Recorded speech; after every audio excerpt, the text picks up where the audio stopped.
नाजरीन आदाब, ऊंची आवाज न्यूज बुलेटिन में आपका इस्तकबाल है। मैं हूं आपका मेजबान इब्राहिम नफीस। चलिए देखते हैं आज की इंटरनेशनल, नेशनल, स्टेट और सिटी की ताज़ा तरीन खबरें, लेकिन उससे पहले नजर डालते हैं आज की अहम सुर्खियों पर। गजा में 24 इसराइली फौजियों की हिलाकत पर इसराइल चीख उठा। ऑस्ट्रेलिया के मशहूर क्रिकेटर ने जमकर पी शराब, बुलानी पड़ी एम्बुलेंस, अबॉर्ट कर रहा है जांच। म्यांमार का फौजी तैयारा भारतीय एयरपोर्ट के रनवे से टकराकर हो गया तबाह। मथुरा की शाही ईदगाह मस्जिद केस की समाअत 29 जनवरी को। आजम खान को अदालत से लगा बड़ा झटका, खारिज हुई अपील। गुजरात के नौजवानों को खंबे से बांधकर पीटने का मामला, 4 पुलिस एहलकारों की सजा पर सुप्रीम कोर्ट की रोक। मुंबई में राम मंदिर रैली के नाम पर बदमाशी, उल्टा मुसलमानों की दुकानें मिसमार। बिहार की सियासत गर्म, गवर्नर से मिले नीतीश कुमार। वकील को इस कदर गुस्सा आया कि जज को जूता फेंक मारा। सिद्धरामैया ने कहा कि फिस्तायत के मुकाबले गांधी अफकार की अहमियत पर मजमून नवेसी का मुकाबला हो। राहुल गांधी की भारत जोड़ो न्याय यात्रा रोके जाने पर मुल्क भर में एहतजाजात। जय श्री राम के नारों के बीच शिमोगा की जुर्रतमंद खातून ने बुलंद की नारे तकबीर। अब इंटरनेशनल न्यूज तफसील से। गजा में जमीनी लड़ाई के दौरान एक ही दिन 24 इसराइली फौजियों की हिलाकत पर इसराइल चीख उठा। इसराइली वजीर आजम, सदर और कौमी सलामती के वजीर ने इस दिन को मुश्किल तरीन दिन का एतराफ कर लिया। मीडिया के मुताबिक 22 जनवरी का दिन 7 अक्टूबर के बाद गजा में इसराइली फौजियों के लिए सबसे मुहलिक तरीन दिन रहा है। इसराइल के परेशान वजीर आजम नेतन्याहू ने कहा कि 24 फौजियों की हिलाकतों के साथ ये जंग शुरू होने के बाद का खुश्क तरीन दिन है। इसराइली फौज के तर्जुमान का कहना है कि इस इलाके में हमास के ठिकानों और उनके तबाह हाल इंफ्रास्ट्रक्चर को ढाकर एक बफर जोन कायम करने की कोशिश की जा रही थी, ताकि यहूदी आबादकार इस महफूज बफर जोन के जरिए वापस अपने घरों को जा सकें। तर्जुमान का कहना था कि हमास ने ऑपरेशन के दौरान इसराइली फोर्सेस की हिफाजत पर मामूर एक टैंक को निशाना बनाया, जिसके बाद 2 इमारतों में खौफनाक धमाका हुआ और इमारतें गिर गईं, जिसमें 2 दर्जन से जायद फौजी दब गए। इससे पहले इसराइली फौज ने हमास के हमले में 10 फौजियों की हिलाकत की तस्दीक की थी, मगर अब यह तादाद बढ़कर 24 हो गई है। ऑस्ट्रेलिया के स्टार क्रिकेटर ग्लेन मैक्सवेल एक बार फिर तनाज़ात में घिर गए हैं। उन पर इल्ज़ाम है कि एक तकरीब में इतनी ज़्यादा शराब पी कि उन्हें हॉस्पिटल में दाखिल करना पड़ा। अब क्रिकेट ऑस्ट्रेलिया CA पूरे मामले की तहकीकात कर रहा है। मैक्सवेल को वेस्टइंडीज़ के खिलाफ अगले वनडे सीरीज़ के लिए पीर को ऐलान की गई ऑस्ट्रेलियाई टीम में भी शामिल नहीं किया गया। कहा गया है कि उन्हें आराम दिया गया। रिपोर्ट के मुताबिक मैक्सवेल साथी क्रिकेटर ब्रेट ली का शो देखने एडिलेड पहुंचे थे, जहां उन्होंने पब में जमकर शराब पी, जिसकी वजह से उनकी सेहत बिगड़ गई, जिसके बाद एम्बुलेंस को बुलाया गया और मैक्सवेल को हॉस्पिटल में दाखिल कराया गया। मैक्सवेल पीर को एक बार फिर उस वक्त सुर्खियों में आ गए जब उन्हें ऑस्ट्रेलिया की वनडे टीम में जगह नहीं मिली। मैक्सवेल की जगह मैग्रेक को टीम में मौका दिया गया है। CA ने एक बयान जारी करते हुए कहा कि मैक्सवेल T20 सीरीज में टीम में वापस आ जाएंगे। म्यांमार का फौजी तैयारा मेजावरम की ल्यांगपोई के रनवे पर उतरने की कोशिश के दौरान हादसे का शिकार हो गया। ये तैयारा उन आखिरी 92 फौजियों को लेने भारत पहुंचा था जो मार्शल लॉ के खिलाफ मुसल्लह जद्दोजहद करने वाले ग्रुप से लड़ते हुए सरहद पार करके भारत आ गए थे। म्यांमार का यह तैयारा भारतीय एयरपोर्ट के ट्रैक से आगे निकलकर खेत में जा गिरा, जिससे तैयारे के 2 टुकड़े हो गए। एयरपोर्ट के एक एहलकार ने नाम न जाहिर करने की शर्त पर बताया कि हादसे में अमले के 12 अफराद शदीद जख्मी हो गए हैं, जिनमें से 4 की हालत नाजुक होने के सबब हिलाकतों का खदशा जाहिर किया जा रहा है। म्यांमार के फौजी हुकूमत की जानिब से जारी बयान में कहा गया है कि हवाई अड्डे पर लैंडिंग के दौरान अचानक तैयारे के इंजन में खराबी पैदा होने की वजह से हादसा पेश आया। अब नेशनल न्यूज तफसील से। सुप्रीम कोर्ट मथुरा की शाही ईदगाह मस्जिद तनाज़ा केस की 29 जनवरी को समाअत करेगी। इस केस की समाअत करने वाले जज जस्टिस संजीव खन्ना आज आईनी बेंच केस की समाअत कर रहे हैं, जिसकी वजह से इस केस की समाअत नहीं हो सकी। सुप्रीम कोर्ट ने कोर्ट कमिश्नर की तकर्रुरी के इलाहाबाद हाईकोर्ट के 16 जनवरी वाले फैसले पर रोक लगा दी है। जस्टिस संजीव खन्ना की सरबराही वाली बेंच ने कहा था कि हाईकोर्ट ने यह हुक्म एक मुबहम दरखास्त पर दिया जिसमें कई मुतालबात किए गए थे। सुप्रीम कोर्ट ने कहा कि इलाहाबाद हाईकोर्ट में समाअत जारी रहेगी, लेकिन कोर्ट कमिश्नर की तकर्रुरी पर उबूरी रोक बरकरार रहेगी। अदालत ने हिंदू फरीक पर सवाल उठाते हुए कहा कि आपकी दरखास्त बहुत मुबहम है, आपको वाज़ेह तौर पर बताना होगा कि आप क्या चाहते हैं। मुस्लिम फरीक ने शाही ईदगाह के सर्वे के लिए कोर्ट कमिश्नर की तकर्रुरी पर पाबंदी का मुतालबा किया था।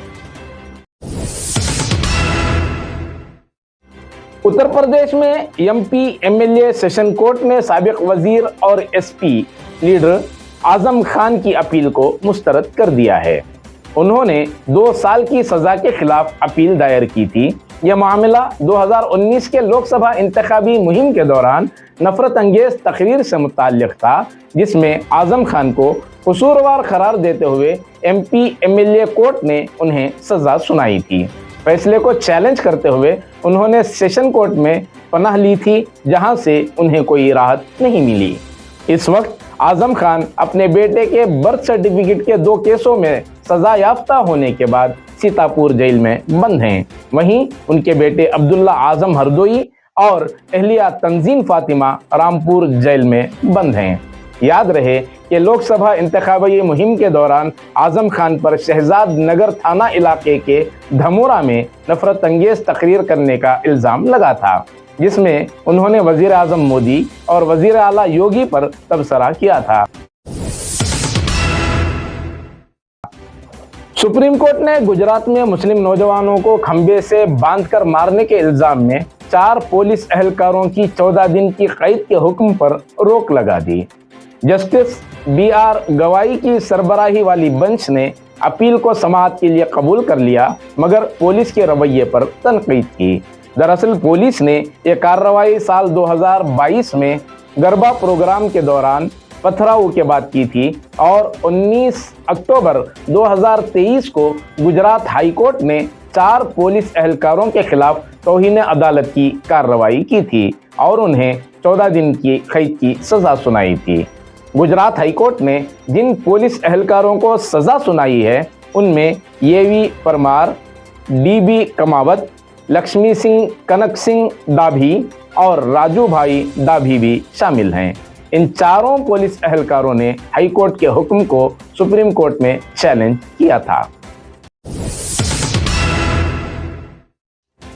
मुंबई में राम मंदिर रैली के दौरान होने वाली हंगामा आराई के बाद पुलिस ने एक तरफा कार्रवाई करते हुए मुसलमानों की दुकानों को गैर कानूनी तामीरात के नाम पर मिसमार कर दिया। मुंबई की मारूफ शहरा मीरा रोड पर राम मंदिर के इफ्तिताह के हवाले से रैली निकाली गई थी, जिसमें हिंदुत्व के प्रचारियों ने मुसलमानों के खिलाफ नारेबाजी की। नारेबाजी के दौरान दूसरे ग्रुप के दरमियान तल्ख कलामी से आगे बढ़ते हुए बात हाथापाई तक पहुंच गई और डंडों, राडों और सुलाखों के आज़ादाना इस्तेमाल हुआ।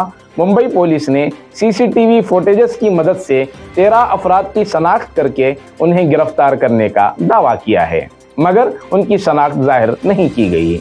आज उसी मीरा रोड पर मुंबई पुलिस ने बुलडोजर से दुकानों को मिसमार कर दिया, जो कि मुसलमानों की मिल्कियत बताई जाती है। पुलिस का कहना है कि ये दुकानें गैर कानूनी तौर पर कायम की गई थी, जबकि दूसरी जानिब दुकानदारों का कहना है कि वो कई दहाइयों से इस जगह कारोबार कर रहे हैं, जिसके कानूनी डॉक्यूमेंट भी हैं। लेकिन इसके बावजूद अगर कोई कार्रवाई करनी ही थी तो पुलिस को पहले नोटिस देना चाहिए था। बिहार के वजीर आला नीतीश कुमार ने अपने करीबी वजीर विजय चौधरी के साथ मंगल के रोज राजभवन में गवर्नर से मुलाकात की। वजीर आला और गवर्नर के दरमियान राजभवन में तकरीबन 40 मिनट तक बातचीत हुई। इससे कबल वजीर आला और गवर्नर नेताजी सुभाष चंद्र बोस के यौम पैदाइश के मौके पर रियासती तकरीब में पहुंचे थे, जिसमें नायब वजीर आला तेजस्वी यादव भी मौजूद थे। तकरीब के बाद वजीर आला नीतीश कुमार बगैर नायब वजीर आला को साथ लिए अपने करीबी वजीर विजय चौधरी के साथ राजभवन पहुंच गए। नीतीश कुमार के राजभवन पहुंचने के बाद बिहार की सियासत में तरह तरह की क़ियास आराइयाँ की जा रही हैं। फरीक़ैन की तब्दीली के बारे में बहस तेज हो गई है, मगर अब तक दोनों के दरमियान बातचीत के मामले सामने नहीं आए हैं। वाज़ेह रहे कि एक दिन कबल ही इत्तला आई थी कि नीतीश कुमार 29 जनवरी को राहुल गांधी की न्याय यात्रा में हिस्सा लेंगे। राहुल गांधी इस वक्त आसाम में हैं। उनकी भारत जोड़ो न्याय यात्रा 29 जनवरी को बिहार में दाखिल होगी। ये यात्रा 30 जनवरी को किशनगंज के रास्ते पूर्णिया पहुंचेगी। नीतीश कुमार पूर्णिया में राहुल गांधी के साथ स्टेज शेयर करेंगे, जबकि जेडीयू ने इसकी तस्दीक नहीं की है।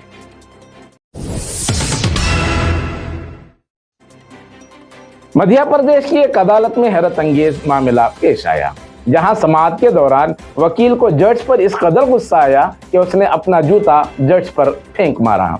वाकया आगर मालवा टाउन का है, जहां वकील ने जज के साथ ये बदसलूकी की। जूते से बचने के लिए जज नीचे झुके, जिससे उनके कान में चोट लग गई। पुलिस ने सरकारी काम में रखना अंदाजी समेत मुख्तलिफ दिफात के तहत केस दर्ज कर लिया है। वाकया पीर की दोपहर का है, जब समाअत के दौरान वकील नितिन अटल इतना नाराज हुए कि उन्होंने जूता उछाल दिया। वाकये के बाद नितिन ने डाइस के पीछे गिरा जूता उठाया और खुद का मोबाइल निकालकर रिकॉर्डिंग करने लगे। कुछ बेबुनियाद इल्जामात भी लगाए, जज को जान से मारने की धमकी भी दी और मौके से फरार हो गए। इस उठापटक से जज की तबीयत भी कुछ देर के लिए बिगड़ी। घबराहट की वजह से 10 मिनट तक कोई काम नहीं हो पाया। तहरीरी शिकायत जज ने कोर्ट के बाबू ज्ञान सिंह के जरिए आगर थाने में दर्ज करवाई है। जज ने इस ताल्लुक से कहा कि नितिन अटल और उनके अहले खाना के खिलाफ कुछ मुजरिमाना मामलात अदालत में ज़ेरे इल्तवा हैं। इनमें वो ज़ाती तौर पर मुल्जिम हैं। कोई कार्रवाई ना हो इसलिए दबाव बनाते हैं। इससे मुझे और मेरे कुंबे को डर लग रहा है। नितिन अटल ने जो कुछ किया है, इससे मैं खौफजदा हूँ। अब स्टेट न्यूज़ तफसील से। रियासती वजीर आला सिद्धरामैया ने रियासती वजीर तालीम मधु बंगारप्पा को एक मकतूब लिखते हुए मुल्क में फिस्ताए कुव्वतों के उरूज और महात्मा गांधी के अफकार के जरिए उसके पेश करदा हल के मौजू पर तलबा के दरमियान मजमून नवेसी का मुकाबला मुनक़िद करने की तजवीज़ पेश की है। वज़ीर आला ने मजमून नवेसी के इस मुकाबले में 6वीं जमात से ऊपर के तलबा को शामिल करने की तजवीज़ पेश करते हुए कहा कि इसमें कॉलेजों के तलबा, पोस्ट ग्रेजुएट और रिसर्च फेलोज को भी शामिल किया जा सकता है। इसके अलावा उन्होंने बोर्ड इम्तिहान की तैयारी करने वाले 10वीं और 12वीं के तलबा को छोड़कर दीगर के लिए 21वीं सदी के खदशात और गांधीयाई अफकार के ज़रिए उसके हल का मौजू तजवीज़ किया। वज़ीर आला ने कहा कि यह मुकाबला सरकारी इमदाद याफ्ता और प्राइवेट स्कूलों, कॉलेजों और यूनिवर्सिटियों के तलबा के लिए मुनक़िद किया जा सकता है और मुकाबला जीतने वालों को मुनासिब इनाम भी दिया जा सकता है और हिस्सा लेने वालों को सर्टिफिकेट। मैं आपसे इस ज़िम्मे में मुनासिब मंसूबा बनाने और इस माह के अख्ताम तक ज़रूरी कार्रवाई की दरख्वास्त करता हूँ।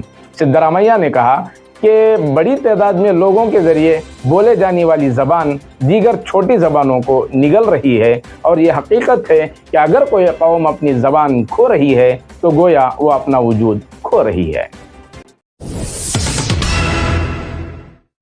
आसाम में राहुल गांधी न्याय यात्रा को रोकने पर मुल्क भर में एहतजाजी मुजाहरे किए जा रहे हैं। कर्नाटक के दीगर इलाकों की तरह रायचूर में भी जगह जगह एहतजाज किया गया। जिला कांग्रेस के रहनुमाओं ने बीजेपी के रवैये के खिलाफ एहतजाज किया, जिन्होंने राहुल गांधी की बस को रोका जब भारत जोड़ो न्याय यात्रा रियासत आसाम में दाखिल हो रही थी। कांग्रेस कायदीन ने रायचूर शहर के डॉक्टर BR अम्बेडकर चौक पर एहतजाज करते हुए नारे लगाए। उन्होंने राहुल गांधी को मंदिर में दाखिले से मना करने पर बीजेपी के खिलाफ अपने गुस्से का इजहार किया और बरहमी का इजहार करते हुए कहा कि नरेंद्र मोदी की क़यादत में मरकजी बीजेपी हुकूमत जमहूरी हुकूक छीनकर आमिरियत चला रही है। वाज़ेह रहे कि 14 जनवरी को मणिपुर से शुरू होने वाली 66 रोज़ा न्याय यात्रा अरुणाचल प्रदेश के 2 रोज़ा दौरे के बाद इतवार को आसाम में दाखिल हुई। उस वक्त बीजेपी के कारकुनों ने राहुल गांधी को मंदिर में दाखिल होने से तकरीबन 2 घंटे तक रोक दिया। जब वजीर आजम नरेंद्र मोदी बाबरी मस्जिद वाली जगह पर राम मंदिर का इफ्तिताह करने में मसरूफ थे तो दूसरी तरफ मुल्क के मुख्तलिफ इलाकों में संघ परिवार और बीजेपी कारकुनान जय श्री राम चिल्लाते हुए रैलियां निकाल रहे थे। इसी तरह का माहौल शिमोगा में भी जारी था। राम मंदिर की तामीर की खुशी में जश्न मनाने और मिठाइयां तकसीम करने के दौरान रोड जाम हो गया था। इस दौरान ट्रैफिक में फंसी खातून को देखकर सैकड़ों जय श्री राम के नारे गूंजने लगे, जिसके बाद ट्रैफिक में अपने बच्चे के साथ बुरखापोश खातून निहायत दिलेरी के साथ अल्लाह अकबर के नारे बुलंद करना शुरू कर दिया। वाक़ये की फौरी बाद सोशल मीडिया पर वीडियो वायरल हो गई।